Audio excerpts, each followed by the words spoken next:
Somewhere in the mountains of south-central France, in a province called Gévaudan, a young woman named Jeanne Boulet was tending to her flock in the summer of 1764 when something came out of the tree line and tore her apart. And what makes that sentence particularly unsettling is not the violence of it, but the fact that it was only the beginning of a killing spree that would last 3 years, claim over 100 victims, and baffle an entire nation. The creature responsible was never clearly identified, which is why historians, zoologists, and cryptozoologists are still arguing about it today. But what we do know is that it was real. It was organized in its behavior in ways that felt almost intentional, and the French crown itself eventually had to intervene because nothing else seemed to stop it. This is the story of the Beast of Gévaudan, and depending on which theory you believe, it is either a tale about a very unusual predator or something far more disturbing. To understand why this case became what it did, you first need to understand where it happened, because Gévaudan in the 18th century was not a place that was easily reached or easily understood by outsiders. It was a rugged, deeply forested highland in what is now the Lozère department, sparsely populated, fiercely traditional, and surrounded on all sides by wilderness that hadn't changed in centuries. The people who lived there were shepherds and farmers, and their children, particularly young girls, were the ones tasked with watching over the flocks in the fields and forests on the edges of the villages, which meant that when something dangerous began moving through the region, it was those children who were most exposed and most vulnerable.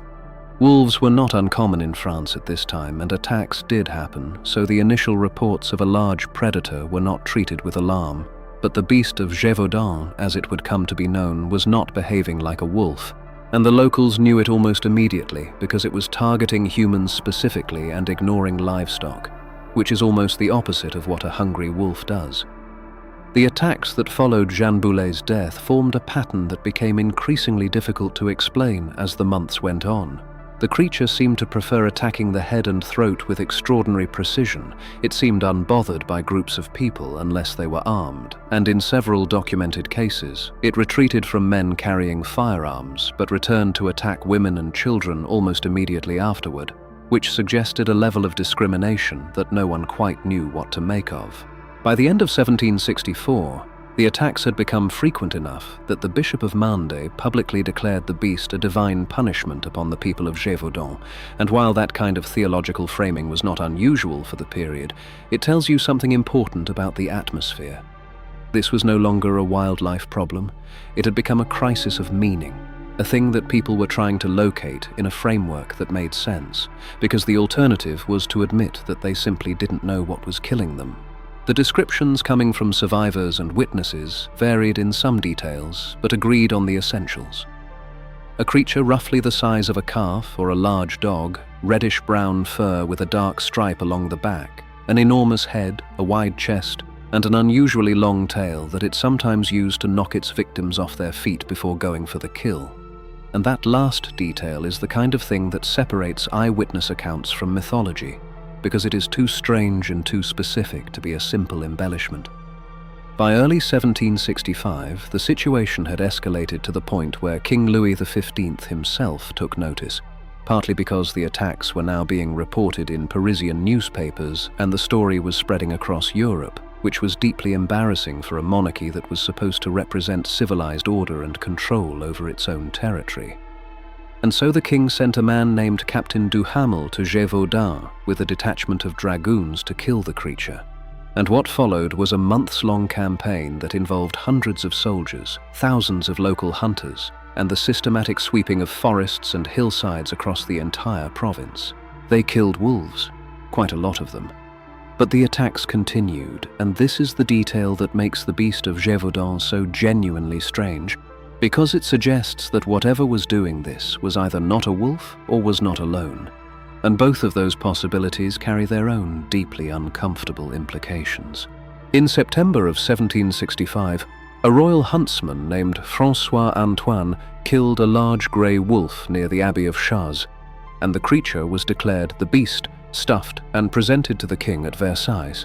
The court celebrated, the province exhaled, and for a brief moment it seemed like it was over.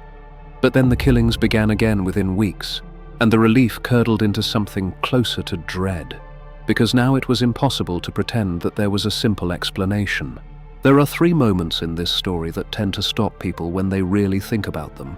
The first is the encounter in January of 1765 involving a group of children who fought the beast off with their shepherd's staffs, something it reportedly fled from after receiving several blows, which is a fascinating detail because it implies the creature had a sense of self-preservation and could calculate risk in the way a predator does when it decides an attack isn't worth the cost.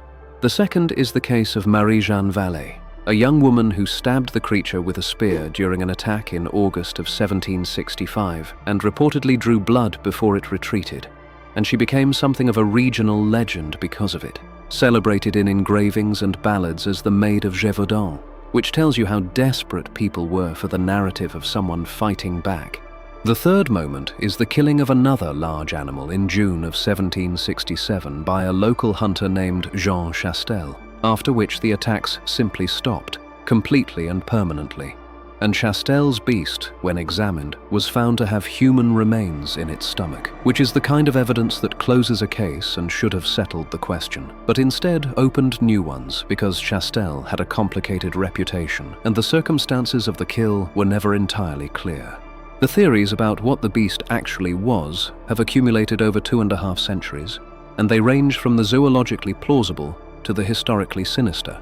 And what's interesting is that none of them are entirely satisfying on their own, which is part of what keeps the case alive as a subject of genuine scholarly debate. The most conventional explanation is that the beast was a large wolf, possibly a hybrid, a wolf crossed with a dog, which would account for its unusual size, its reduced fear of humans, and its tendency to target people rather than livestock, since a domestic dog ancestor would have been habituated to human presence and potentially even trained for it. And this theory has serious zoological support, and is probably the closest thing the case has to an academic consensus. A more disturbing theory, and one that has been explored seriously by several historians, is that the beast was a hyena, specifically an animal brought back from Africa by an aristocrat and either deliberately set loose or allowed to escape. And the reason this theory has traction is that the physical descriptions from eyewitnesses map onto a spotted hyena with surprising consistency, right down to the wide chest, the sloping back, the enormous head, and the specific way it attacked, because hyenas go for the head and throat, and they are extraordinarily strong relative to their size. And then there is the darkest theory, the one that is hardest to dismiss entirely, which is that Jean Chastel himself was involved in the killings, that he had trained or kept an animal as a weapon, and that he allowed the attacks to continue until he felt ready to end them on his own terms for his own reasons, and the circumstantial evidence for this is thin but not nothing. He was refused communion before the final hunt. His son had been imprisoned by a local nobleman with ties to the investigation, and he seemed to know exactly where to find the creature when no one else had managed it in 3 years of trying. What the Beast of Gévaudan left behind is not just a mystery, but a kind of permanent unease, the sense that something moved through that landscape for 3 years with a purposefulness that nothing in the natural order should have, targeting the vulnerable, evading the powerful, and disappearing only when it chose to. And the fact that we still cannot say with complete certainty what it was means that the case retains a quality that most historical mysteries eventually lose, which is the quality of being genuinely open. Over 100 people were killed. Conservative estimates put the number at somewhere between 80 and 120, with many more injured.